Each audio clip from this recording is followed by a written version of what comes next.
네, 오늘 말씀 제목은요, 깨끗함을 받으라 라는 제목으로 네, 말씀을 나누겠습니다. 저희 이렇게 한결이가 다쳤잖아요. 다쳤는데 우리 예찬이가 어제 갑자기 한결이 그 팔을 붙잡고 기도를 해주더라고요. 그러면서 하나님 우리 한결이 낫게 해주세요 하면서 막 기도하면서 마지막에 예수님 이름으로 기도합니다 아멘 했는데 한결이가 아멘을 안 하는 거예요. 그래가지고 예찬이가 너 왜 아멘 안 하냐, 그러면 너 병 안 낫는다, 이렇게 이야기를 하더라고요. 우리가 좀 이런 식으로 사실 자기가 깨끗해지면 되는데 자꾸 다른 이들 보고 깨끗해지라고 우리가 이런 식으로 나아갈 때가 참 얼마나 많이 있는가 생각을 또 해보게 되었어요. 또 능력이 많으면요 깨끗함을 받지 못하는 것 같습니다. 몇 달 전에 그런 일이 있었어요. 자기 여자친구가요, 이제 이별을 통보하려고, 여자친구가 무서웠나 봐요. 그 남자친구한테 이별을 통보하는 게. 그래서 자기 엄마를 데리고서는 남자친구가 살고 있는 그곳에 갔는데요. 남자친구한테 이별을 통보하니 어떻게 한 줄 아십니까? 그 여자친구를 칼로 찔러서 살해를 하고, 그리고 어떻게 보면은 여자친구 어머니까지도 그렇게 상해를 입혔다고 하더라고요.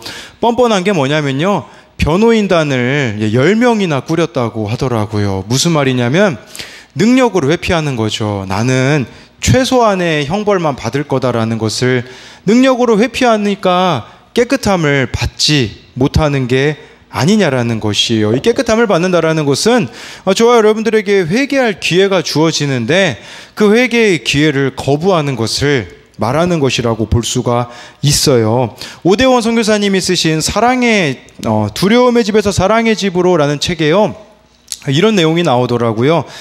두 가지 경우를 이제 비교하는 내용이 나오는데, 이제 이 오대원 선교사님이 누구냐면 예수전도단 그 선교단체 설립자시거든요. 근데 이분이요, 한 번은 로스앤젤레스의 한인교회에서 남북 간의 용서가 필요하다라는 걸 가지고 말씀을 전했대요. 그랬더니 어느 연세 드신 분이 이 선교사님에게 와가지고 이렇게 이야기했다고 합니다. 선교사님, 한국 전쟁 때 어디 계셨습니까? 우리가 얼마나 큰 고통을 겪었는지 상상이나 되십니까? 저는 전쟁 때 가족을 잃었습니다. 그런데 제가 지금 그 악마들을 용서해야 된다라고 말씀하시는 겁니까? 라고 이야기를 했다고 해요. 당연히 선교사님이 할 말이 없죠. 왜냐하면 고통스러운 한국 전쟁을 경험하지 못했다라는 것이죠. 그 노인분의 질문은요, 어떻게 하면 그 큰 고통을 당하고도 용서를 할 수 있습니까를 물었다라는 거예요. 그런데 이 선교사님 머릿속에 떠올렸던 장면이 한 가지 있다고 합니다. 1973년 일본 친구와 함께 일본 각지를 여행하고 있었는데, 그러다가요 1945년 첫 번째 원자폭탄이 떨어졌던 히로시마의 한 부부 집을 방문했다고 합니다. 그런데요, 그 부인은요, 원자폭탄으로 인한 방사선 때문에 발병한 암으로 죽어가고 있었어요. 그래서 그 부인과 남편 앞에 이 미국인 선교사님이요, 무릎을 꿇고 울면서 인간이 인간에게 행한 잔혹한 행위의 한 몫을 미국인들이 담당했음을 용서해달라고 간청했다고 합니다. 근데 놀랍게도요, 이 부인은요, 미소를 지으면서 이렇게 이야기했다고 해요. 저는 오래전에 용서했어요. 그렇게 큰 고통을 당하면서 어떻게 용서하지 않을 수 있겠어요? 라고 답했다는 거예요. 그때까지 선교사님은 늘 반대만 생각했대요. 그렇게 큰 고통을 당했는데 어떻게 용서할 수 있겠는가? 그런데 그녀는 자신의 고통을 예수님께 복종시키는 비밀을 배웠다라는 것이에요. 이게 깨끗함을 받은 게 아니겠습니까? 김양재 목사님 책에 보니까 그런 내용이 나오더라고요. 어느 분이 우리들 교회를 찾아왔는데요, 자신의 과거를 이야기해 줬다고 해요. 어린 시절부터요, 집안에서 폭력을 어머니가 당하는 모습을 이 딸은 보고 자란 거예요. 아버지가 얼마나 지독하냐면요, 어머니가 그 상처 입으면 막 몸에 피가 나잖아요. 칼로 막 상처를 입히고서요, 그 상처에 소금을 뿌렸대요. 그 모습을 보고 자란 딸, 또 어린 시절에 성폭행을 당하게 되어지고 집을 나가서 나중에 결혼을 하게 되어지는데 아버지랑 똑같은 남자를 만나서 산 그분의 고백이 뭔 줄 아십니까? 그분의 고백은요, 예수님이 나를 위해서 죽으셨다라는 것이 어떤 것인지 실감난다고 하더라고요. 어머니가 그 상처에 그 소금을 끼얹음을 당했을 때 예수님이 나를 위해서 죽으신 고통이 그 이상이라는 것을 깨달아서 오히려 그 힘듦을 통하여서 예수님을 믿게 되었다라는 것이겠죠. 저와 여러분들에게도 늘 이 두 가지 갈림길에 있는 것 같아요. 어떻게 내가 그 사람을 용서해야겠습니까? 라고 말하는 아까 그 한 노인과 같은 모습이 있는가 하면 다른 한 가지 모습은요, 히로시마의 그 원자폭탄 투하로 인해 암으로 죽어가고 있는 그 여인, 당연히 당신을 용서했습니다. 왜냐하면 그 고통을 통해 예수님을 만나서 깨끗함을 받았기 때문입니다라는 이 고백으로 나아가는 이 두 가지 갈림길이 우리에게 있는데, 저와 여러분들이 어떻게 하면 깨끗함을 받는 인생이 될 수 있을지 같이 두 가지로 나눌 텐데요. 첫 번째로요, 깨끗하여지려면 산에서 내려와 낮은 자리로 가야 합니다. 1절입니다. 같이 읽겠습니다. 시작. 네, 예수께서 산에서 내려오셨는데 수많은 무리가 따랐다고 합니다. 산에서 내려와야 됩니다. 여러분, 이 산은 어디입니까? 마태복음 5장부터 7장을 산상수훈이라고 하거든요. 쉽게 말씀드리면 산에서 예수님이 전한 가르침, 산에서 설교하신 내용이 마태복음 5, 6, 7장이에요. 여러분들이 진짜 천국에 들어가고 싶으십니까? 그러면요, 마태복음 5, 6, 7장을 읽으시고 그대로 살아내시면 천국에 들어갈 수가 있어요. 예. 그런데 이 시대의 그리스도인들을 가리켜서 뭐라고 말합니까? 예. 물에 빠져도 입만 둥둥 떠다닐 것 같다라는 말을 하잖아요. 그리고 누군가가 가르치려고 하면요, 세상 사람들이 이렇게 얘기해요. 제가 고등학생한테 들었거든요. 고등학생이요, 자기 친구가 막 가르치려고 하니까 뭐라고 얘기하냐면, 야, 너 나한테 설교하냐? 이렇게 이야기하더라고요. 이 설교라는 단어가 기독교에서 쓰는 단어 아닙니까? 그런데 세상 사람들도 설교, 너 나한테 설교하냐라고 말하는 거, 뭘 말하는 거겠습니까? 예수님이 가르치신 것을 삶으로 옮겨오지 않았기 때문에 그런 말을 기독교인들이 듣는다라는 거죠. 저와 여러분들에게 필요한 것은요, 산에서 내려오는 거예요. 산은 은혜 받은 자리라고 볼 수 있어요. 예수님의 그 말씀이 얼마나 은혜로웠습니까? 이젠 저와 여러분들이요, 그 은혜를 받았다면 삶의 자리로 돌아가야 돼요. 교회에 와서 예배 가운데 은혜 받았다면요, 어떻게 해야겠습니까? 가정으로 돌아가서요, 다른 모습을 보여줘야 되는 거예요. 산에서 내려와야 되는 것은 나의 삶의 자리로 돌아가야 된다라는 것이에요. 제가 항상 은혜라는 단어 설명드리잖아요. 하나는 선물이라는 의미가 있겠죠. 두 번째 의미는요, 라틴어로 숙제란 뜻이 있어요. 은혜 받았으면 숙제하러 가셔야 돼요. 우리가 주일날 말씀으로 은혜 받으면요, 이런 고민이 있어야 되는 거죠. 이번 한 주는 어떻게 내가 이 은혜를 가지고 숙제하러 갈까? 다른 사람을 섬기러 갈까? 다른 사람을 도와주러 갈까? 해야 된다라는 것이겠죠. 그런데 자꾸 우리의 본성은 어떻습니까? 회피하고 싶어 해요. 산에만 있고 싶어 하는 거예요. 그러다 보니까 예배 자리에만 있고 싶어 하고요, 그냥 큐티와 기도만 하고 싶어 합니다. 설교만 듣고 싶어 합니다. 그러나 삶에 순종이 빠지면 아무 소용이 없어요. 뭐 집에 있으면서요, 뭐 여러 목사님의 설교를 듣는 거 좋아요. 그런데요, 그 설교를 듣는 데서만 그친다면 안 된다라는 사실이에요. 적어도 그 말씀을 들었다면 이제는 우리가 순종해야 된다라는 거겠죠. 그렇기 때문에 저와 여러분들이 주어진, 이제 산에서 내려와서 은혜 받았다면 주어진 자리에서 순종해야 된다라는 거예요. 오늘자 큐티 묵상관 중에 그런 내용이 나오더라고요. 이분은 군대에서 운전병으로 복무했다고 해요. 그런데 운전을 이제 후임들에게 가르칠 때도 화를 내지 않아서 주변 사람들이 천사라고, 모범적인 그리스도인이라고 불렀다고 합니다. 그런데 이분이 이제 병장이 되고 이제 군대에서 나갈 날이 머지않게 되어지자 어떤 행동을 하냐면, 야간에요, 몰래 취침 장소에서 벗어나 일기를 쓰고 개인 시간을 보냈는데 당직 간부가 발견하니까 혼을 냈다고 해요. 이분을요. 예, 당연히 잘못한 거잖아요. 근데 이분 생각에는 별것도 아닌 걸로 책 잡는다고 생각해 따졌다고 해요. 간부가요, 이렇게 이야기했다고 해요. 내가 내 아버지 뻘인데 너 부모님한테도 그런 식으로 말대답하냐? 그랬더니요, 이분이 이렇게 대답했대요. 똑같이 합니다. 대꾸하며 끝까지 반항했다고 해요. 이제 군대에서 나온 후에 큐티하고 구속사를 깨닫고 공동체에서 인격이 아닌 역할에 순종해야 되는 권면을 자주 받았다고 하면서 그것을 직장에서 실천하겠다고 합니다. 여러분, 우리도 마찬가지예요. 인격이 아닌 역할에 순종해야 됩니다. 여러분, 인격을 보면요, 순종 절대 못합니다. 내가 어떻게 내 배우자의 인격을 보며 순종할 수가 있겠습니까? 내가 내 자녀의 인격을 보면 어떻게 순종할 수 있겠습니까?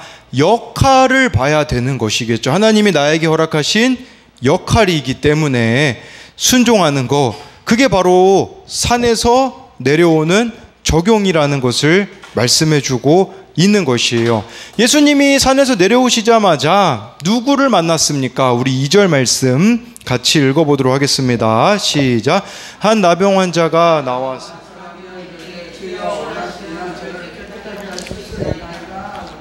네, 예수님이 산에서 내려오셨을 때 1절을 보았을 때는 수많은 무리가 따랐으니까요, 자아도취에 빠지실 수 있었습니다. 그러나 예수님은 인기를 누리는 곳이 아니라 한 나병 환자를 만나셨다라는 사실이에요. 저와 여러분들이 정말 말씀을 깨닫는 사람이라면 어디로 가야 될까요? 나병 환자를 만나러 가야 된다라는 것이에요. 예, 무리 중에서 힘든 한 사람을 찾아가는 거, 그게 바로 나병 환자를 찾아가는 것이겠죠. 각자 자기에게 맞는 옷이 있어요. 자기에게 맞는 자리가 있습니다. 그것을 우리 주님이 가장 잘 아세요. 근데 문제는 무엇이냐면, 나의 욕심이 너무 크기 때문에 우리가 찾아가야 되는 이 나병 환자를 외면할 때가 너무나도 많다라는 것이에요. 저 같은 경우에는요, 예전에 유명한 목사가 되는 걸 원했거든요. 그게 저의 원함이었어요. 근데 제가 한번 인기를 경험해 본 적이 있거든요. 예전에 그 우리들 교회 청소년 수련회 강사로 갔을 때 이제 우리 교회 아이들하고도 같이 갔는데 어딜 가나 알아봐 주시더라고요. 뭐 엘리베이터를 타면 막 알아봐 주시고, 그래서 그게 너무 부담스러워가지고 대부분 숙소에 머물렀던 적이 있어요. 이게 욕심이었던 거죠. 저는 유명한 목사가 되고 싶은데 사실 저는 유명한 그런 거에 안 어울리는 사람이거든요. 예, 자꾸 나에게 맞지 않는 옷인데 저는 유명한 사람이 되기를 원했던 거죠. 이게 바로 저의 원함이라는 거예요. 그러나 이제 아는 것은 뭐냐면, 내가 있어야 될 자리는 그 자리가 아니라 아무도 찾지 않는 사람을 찾아가는 그 자리가 나에게 맞는 옷이다 라는 생각이 들더라고요. 저와 여러분들에게도 딱 맞는 자리가 있습니다. 그런데 그 자리가 내 눈에 안 들어올 수 있어요. 그래서 나에게는 맞지 않는 자리라고 외면하고 싶을 때가 있다라는 거죠. 하버드대 교수이자 유명한 작가인 헨리 아우에는요, 은퇴하고요, 여러분 뭐 하버드대랑 뭐 예일대까지도 뭐 이렇게 교수였으니까 먹고 사는 건 문제 없지 않았겠습니까? 그런데 그가요, 마음에 공허함이 있는 거예요. 그래서 어디로 가냐? 라르시라는 정신지체 장애인이 있는 공동체에 들어가게 되어져요. 그곳에서요, 이분이 할 수 있는 거는요, 자기의 지식을 쓸 수 있을까요? 자기 지식을 하나도 쓸 수 없어요. 거기 허드렛 일을 하면서요, 말도 못하고 걷지도 못하고 밥도 혼자 못 먹는 아담이라는, 이름이 아담이에요. 이 형제를 돌보는 일을 맡아서 하기 시작해요. 아침에 일어나가지고요, 아담의 이를 닦아주고요, 면도를 해주고요, 치료실로 데려가는 데만 2시간이 걸렸다고 해요. 의미 없어 보이는 일이잖아요. 그런데 신기하게도요, 이 아담이라는 사람을 돌보면서 그 마음에 평안이 임하게 되어졌다고 해요. 그러면서요, 나우엔이요, 정신지체 장애인으로 차라리 태어나지 않았을 것 같은 아담이 낯선 이방인이 아니라 연인처럼 느껴졌다고 해요. 아담이 무엇을 해서가 아니라 아담의 존재 자체가 라르시 공동체의 평안이었다라는 것이에요. 저와 여러분들이 산에서 내려와서 은혜 받았다면 가야 되는 자기 자리는 바로 이것이에요. 나병 환자입니다. 내 인생에 없었으면 좋을 것 같은 그 사람, 태어나지 않았을 것 같은 그 사람을 도우면서 평안함을 누리는 것을 말씀해 주는 것입니다. 그래서 이것에 대한 적용도요, 산에서 내려와서, 이제 우리가 그 은혜의 자리에서 내려와서 해야 하는 순종은 무엇입니까? 내가 있어야 하는 자기 자리는 어디입니까? 내 인생에 없었으면 좋았을 것 같은 그 사람을 도우며 누리는 평안이 있습니까? 네. 그래서 두 번째로는요, 깨끗하여지려면 나의 옳고 그름을 버리고 공동체에 속해야 합니다. 우리 2절 3절을 같이 읽도록 하겠습니다. 시작. 한 나병 환자가 나와 절하여 이르되 주여, 예수께서 손을 내밀어 그에게 대시며 이르시되 내가 원하노니 깨끗함을 받으라 하시니 즉시 나병이 깨끗하여 진지라. 2절에 보면요, 나병 환자, 한센병에 걸린 자가 예수님을 찾아옵니다. 나병 환자는요, 육체적으로도 위험한 질병이었어요. 그리고 그 당시 유대인들에게는 제의적으로 이것도 부정한 질병으로서 나병에 걸린 자는 사회에서 쫓겨날 수밖에 없었습니다. 저와 여러분들도 나병이 걸리지 않았는가 돌아보셔야 돼요. 내가 영적 나병 환자는 아닌가? 나병 환자는요, 몸에 조직이 썩어가면서 감각이 없어져요. 그래서 손가락이 떨어져도 감각이 없는 거죠. 예, 저와 여러분들이 영적으로 무뎌지고 있지 않는가 돌아봐야 된다라는 거예요. 여전히 내려놓지 못하는 세상 것들이 나에게 있고, 술과 담배 그리고 마약과 음란과 중독에 빠져서 나의 영혼이 썩어 들어가는데 무감각한 채로 살아가고 있지 않는가 돌아봐야 된다라는 거겠죠. 예, 감정이 풀리지 않는 상태, 누군가를 계속해서 미워하고 원망하고 자기 연민에 빠져 있다면 내가 영적 나병 환자일 수 있다라는 것이에요. 저와 여러분들이 영적 나병 환자라면 예수님께 나아가 2절 말씀처럼 절해야 합니다. 여기 나병 환자가 나와 절하였다고 하잖아요. 이 절하다라는 단어가 원어로 보면요, 경배하다라는 뜻을 가지고 있어요. 저와 여러분들이 예수님을 경배해야 영적 나병으로부터 벗어날 수 있습니다. 이 나병 환자가요, 예수님께 그렇게 얘기할 수 있잖아요. 저 병 좀 낫게 해주세요 라고 말할 수 있잖아요. 근데 그렇게 말하지 않아요. 주여 원하시면 저를 깨끗하게 하실 수 있나이다 라고 말했습니다. 이 고백은 무슨 말일까요? 내가 죄인입니다라는 고백과 동일합니다. 내가 더럽습니다. 내가 추악합니다. 나에게 죄가 많습니다라는 고백이 아니겠습니까? 여러분, 병이 낫고 나서 지옥 간 사람들이 있어요. 성경 읽어보시면요, 병 낫고 나서 있잖아요, 끝인 사람이 있는가 하면, 어떤 사람은 병 낫고 나서 예수님이 너에게 구원이 임했다고 말씀하신 사람이 있어요. 뭘 말해주는 겁니까? 병 나도 우리는 죽습니다. 기도응답이 중요한 게 아니에요. 기도응답 받아도 우리는 죽습니다. 이 죽음의 문제를 해결할 수 있는 방법은 깨끗함을 받는 것이에요. 지금 이 나병 환자는 단지 병만을 낫기를 원했던 게 아니에요. 주님, 저를 깨끗하게 해주세요. 구원받게 해주세요 라고 예수님께 나아갔다라는 거죠. 예수님께서는 그런 그들을 향해요, 3절 말씀해 보니까요, 내가 원하노니 깨끗함을 받으라. 이 깨끗하다를 원어로 보면요, 정하다라는 의미를 가지고 있어요. 정하다라는 게 그 당시 어떤 의미로 쓰였을까요? 성경 말씀에 보면요, 율법 규정에 정한 것과 부정한 것을 하나님이 나누셨어요. 뭘 말씀드리고자 하는 거냐면요, 누군가가 정하고 부정한 거는 누가 정할 수 있을까요? 하나님만 정할 수 있다라는 뜻이에요. 깨끗함을 받으라라는 것은 바로 사람들이 보기에는 더러워 보일 수 있어요. 그런데 주님이 보시기에는 깨끗한 사람일 수 있다라는 것이겠죠. 근데 문제는 뭔지 아십니까? 내가 정한 것과 부정한 것을 나누는 거예요.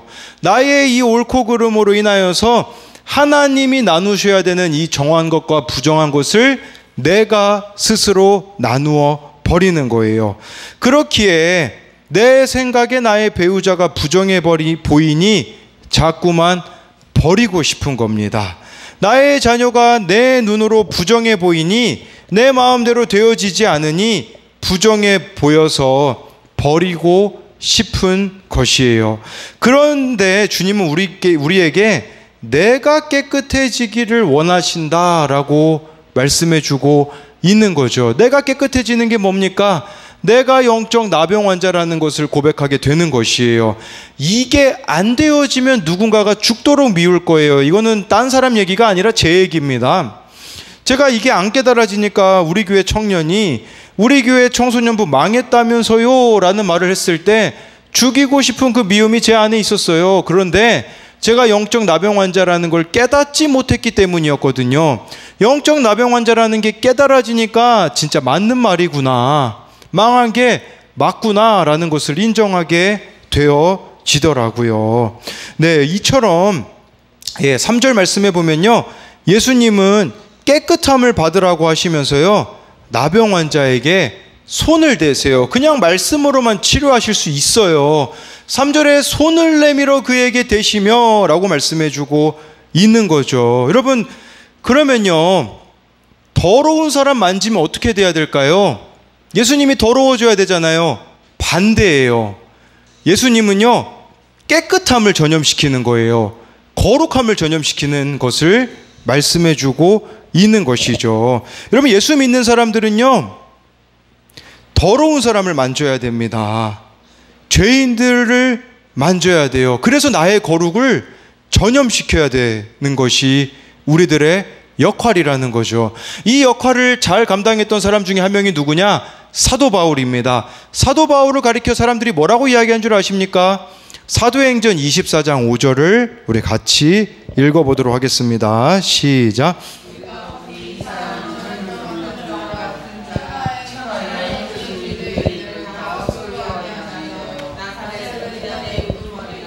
사람들이 뭐라고 사도 바울 이야기한 줄 아십니까? 전염병 같은 자라라고 이야기했어요. 왜 그랬을까요? 그를 통해 거룩이 예수님이 전염되었기 때문이라는 거죠. 저와 여러분들이 해야 되는 것은 뭐냐면요, 거룩하다는 것을 잘못 생각하는 분들이 있어요. 거룩하다라는 것은 완전 더러운 것을 안 만지고 나 혼자만 경건하고 깨끗하다는 게 아니에요. 저와 여러분들이 거룩하면요, 더러운 곳에 가셔야 돼요.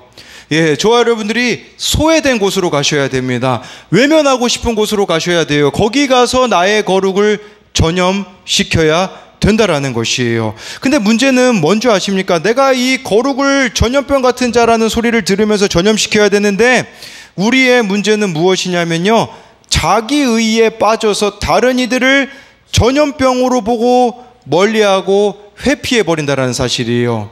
내가 전염병같이 거룩을 전염시키는 자가 되어야 되는데 그냥 상대방을 이미 전염병 환자라고 손대기 싫어하는 그런 모습이 나에게 있을 수 있다라는 것이에요. 여러분, 거룩한 전염은요, 다른 사람의 구원을 위해 내가 더럽혀지는 거예요. 그래서 우리가 말씀을 통해서 내 죄를 보고 나누는 것이고, 구원을 위해서는 못할 일을 해내는 것이 아니겠습니까? 그렇게 영적 나병 환자였던 내가 회복되었다면 이제는 어떻게 하겠습니까? 우리 4절 말씀 계속해서 읽어보도록 하겠습니다. 시작. 예수께서 이르시되 모세가 명한 예물을 드려 그들에게 입증하라 하시니라. 네, 예수님께서요, 이 나병 환자에게요, 제사장에게 가가지고요, 몸을 보이고 모세가 정한 예물을 드리고 그들에게 입증하라 라고 말씀했어요. 왜 이렇게 하셨냐면, 이제는 공동체로 들어가라는 뜻이에요. 저와 여러분들이 거듭났다면, 영적 나병 환자라는 걸 깨달았다면 이제 해야 되는 것은 뭐냐면 거룩을 유지해야 됩니다. 이 거룩을 어디서 유지할 수 있겠습니까? 교회 공동체를 통해서 유지할 수 있다라는 것을 말해주는 것이에요. 신앙의 성숙은요, 공동체를 통해서 이루어집니다. 왜 그런 줄 아십니까? 여러분, 교회 공동체요, 나랑 너무 맞지 않는 사람이 어딜 가나 있을 겁니다. 그 사람을 통해서 내가 성숙함을 누리게 되어지는 것이에요. 오늘 제 아내가 카톡으로 어느 목사님의 설교 영상을 보내주었는데, 그 목사님이요, 이런 말씀을 하셨어요. 우연히 드라마를 보게 되었는데 내용이 이런 겁니다. 한 양반 남자가 자기 여종을 겁탈하고 오히려 그 여종에게 모든 죄를 뒤집어 씌우고 모함하는 장면이거든요. 그때 이제 왕비가 와요. 왕비가 그 양반에게 가서 당당하게 욕을 합니다. 당신이 잘못한 거 아니냐고 사과를 받아내요. 왜요? 이제 왕비인 걸 주변에서 알게 됐거든요. 양반이 무릎을 꿇고 이 여종한테 이제 용서를 구하지 않습니까? 그런데요, 이 여종이 왕비한테 했던 대사가 있어요. 뭐냐면 그만 멈춰달라고. 중전마마가 떠나고 나면 제 인생은 더 힘들어질 겁니다. 그러니까 이 양반이 이제 이 중전마마가 떠나면 얼마나 그 여인을 학대하겠습니까? 그때요, 왕비가 여종을 했던 그 대사가 이 목사님 마음에 울림이 됐대요. 왕비가 뭐라고 이야기했냐면요, 내가 너의 인생에 이미 끼어들었다. 내가 너의 인생에 이미 끼어들었다라고 이야기를 했다고 합니다. 무슨 말일까요? 그 여자, 겁탈당한 여자를 이 왕비가 책임지겠다라는 거죠. 그러면 예수님이 우리 인생에 끼어드시지 않았습니까? 저와 여러분들의 삶에 예수님이 끼어들으셨어요. 내가 잘나서 주님이 오신 게 아니라 내가 너무 초라하고 못나고 내가 내 자신을 봐도 가망이 없는, 소망이 없는 그런 우리들의 인생에 끼어들어 오셨잖아요. 그러면 우리는 이제는 어떤 삶을 살아가야겠습니까? 바로 다른 이들의 인생에 끼어드는 겁니다. 어떤 방식으로요? 십자가에서 피 흘려 죽은 방식으로요. 근데요, 이 방식을 사람들이 부담스러워해요. 너무 느리고요. 나랑 안 맞는다고 생각해서 어떤 방식으로 여러분 다른 사람의 인생에 끼어들려고 하는 줄 아십니까? 십자가로 다른 사람을 때리는 방식을 취합니다. 그게 아니에요. 십자가에서 내가 죽어지는 방식으로 다른 사람의 인생에 우리는 끼어들어야 돼요. 죽기까지 복종하신 방식인 것이겠죠. 저는 너무 부끄럽더라고요. 사람들에 대해서 어떤 기준을 제가 잡고 있는 줄 아십니까? 교회 안에 있는 사람과 교회를 떠나 있는 사람으로 기준을 잡고 있더라고요. 제 말을 잘 듣고 따라오는 사람과 제 말을 듣지 않고 외면하는 사람으로 기준을 나누고 있더라고요. 그래서 교회 안에 있는 사람은, 저를 잘 따라와 주는 사람은 내 사람이라고 생각하며 어떻게 해서든지 그들의 인생에 끼어들고 싶어 해요. 그런데 교회를 떠나 있는 사람들, 신앙을 떠나 있는 사람들, 제 말을 도무지 듣지 않는 사람들은요, 끼어들고 싶어 하지 않는 모습이 저의 부끄러운 모습이더라고요. 저와 여러분들이 정말 주님의 은혜를 입었다면 우리 교회 지체들의 인생에 끼어들어야 돼요. 어제 어느 청년이 우리 교회 요즘 한창 안 나오고 있는 다른 청년을 데리고, 이 두 청년이 그 한 명의 청년을 데리고 예배 모임에 갔더라고요. 얼마나 제 마음이 기뻤는지 몰라요. 아, 정말 다른 이 청년의 인생에 끼어드는구나. 그리고 제 아내가 어제 이렇게 금식했을 때 다른 어떤 청년이 자신도 제 아내가 금식하는 걸 보고서 같이 금식하겠다고 동참하는 그 모습을 보면서 얼마나 제 안에 큰 기쁨이 있는 줄 모릅니다. 끼어드셔야 돼요. 그렇게 많은 은혜 받으셔가지고 어디다 쓰시려고 합니까? 이 은혜를 가지고서 다른 인생에 끼어드는데 사용해야 되어져야 된다라는 것이겠죠. 네. 오늘 어느 집사님께서 그런 큐티 나눔을 올려주셨더라고요. 하나님을 이 자녀를 통해서 인격적으로 만나 의지하게 해준 자녀지만 자꾸 인간적인 마음 때문에요, 밀어내는 마음이 있다고 고백을 하시더라고요. 그러면서요, 아직은 내 자녀를 사랑할 수 없으니 이분이 지금 취하고 있는 행동은 뭐냐면, 같은 동네에 우리 교회 청소년이 한 명 있거든요. 시도 때도 없이 돌아다니는 청소년 아이가 있거든요. 근데 산책하다가 어느 날은 이 아이를 만난 거예요. 그래서 매주 이 아이와 함께 산책을 하고 먹을 것을 사주고 계시거든요. 이 청소년 아이를 사랑하다 보면 하나님이 자신의 자녀를 돌봐주실 날이 오지 않을까요? 뿐만 아니라 자기의 자녀를 사랑할 날이 올 거라는 것이에요. 저와 여러분들에게 필요한 것은요, 다른 사람의 인생에 끼어드셔야 돼요. 낙심하고 외롭고 소외된 자들의 인생에 끼어드십시오. 여러분, 자꾸 힘들게 하는 그 누구에게 대상에 집중하지 마세요. 예를 들어서요, 배우자가 나를 힘들게 한다, 자녀들이 나를 힘들게 한다, 그러면요, 다른 사람의 인생에 끼어들어 보십시오. 그러면 거기서 하나님께서 또 우리들에게 은혜를 베풀어 주실 것이고, 뿐만 아니라 그렇게 다른 이들의 인생을 끼어드는 여러분들의 자녀를 책임져 주시지 않겠습니까? 자꾸 원망하는데, 불평하는데 에너지를 쓰지 말자라는 거예요. 지난 주일에 우리 구역장님들과 함께 모임을 하는데 구역장님들이 바라는 것들이 있더라고요. 그것은 바로 자신의 자녀들의 구원이었어요. 저에게 기대를 가지고 계시더라고요. 만약에 자신의 때에 자녀들이 돌아오지 않으면 저에게 부탁한다고. 그러면 저는 그 이야기를 듣고 어떻게 반응하겠습니까? 네, 뭐 남의 이야기라고 말하겠습니까? 아니죠. 마음대로 살겠습니까? 아니죠. 마음대로 살 수가 없어요. 계속해서 저를 깨끗하게 하려고 몸부림을 치겠죠. 구원으로 권사님들의 자녀들을 인도하기 위해서 몸부림치겠죠. 이게 바로 교회 공동체 가운데 계속해서 구원을 이루어 가야 되기 때문에 자신을 깨끗하게 하는 거룩을 유지하는 비결이라는 사실이에요. 그렇기에 저와 여러분들이 교회 공동체에 속해감으로 때로는 나의 더러움을 발견하고 회개하기도 해야 되고요. 또한 다른 이들의 더러움을 닦아주는 그런 자들이 되어줘야 된다라는 것이에요. 제가 어제 김지은 집사님하고 잠깐 대화를 나누는데 그 대화를 듣고 회개했어요. 뭘 회개했냐면 우리 동규가 이제 오늘부터 서울 가서 살거든요. 예. 근데 서울 가서 살기 이전에 동규가 뭐 예배도 제대로 드리지 않고 청년부 모임도 제대로 나오지 않았어요. 제 마음이 어땠을까요? 미운 마음이었거든요, 솔직히 말씀드리면. 근데 어제 김지은 집사가 뭐라고 이야기했냐면 이런 얘기를 하더라고요.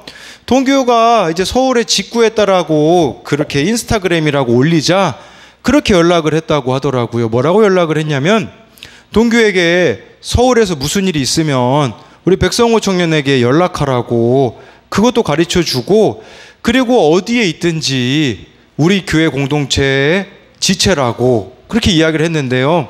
그게 저는 너무 부끄럽더라고요.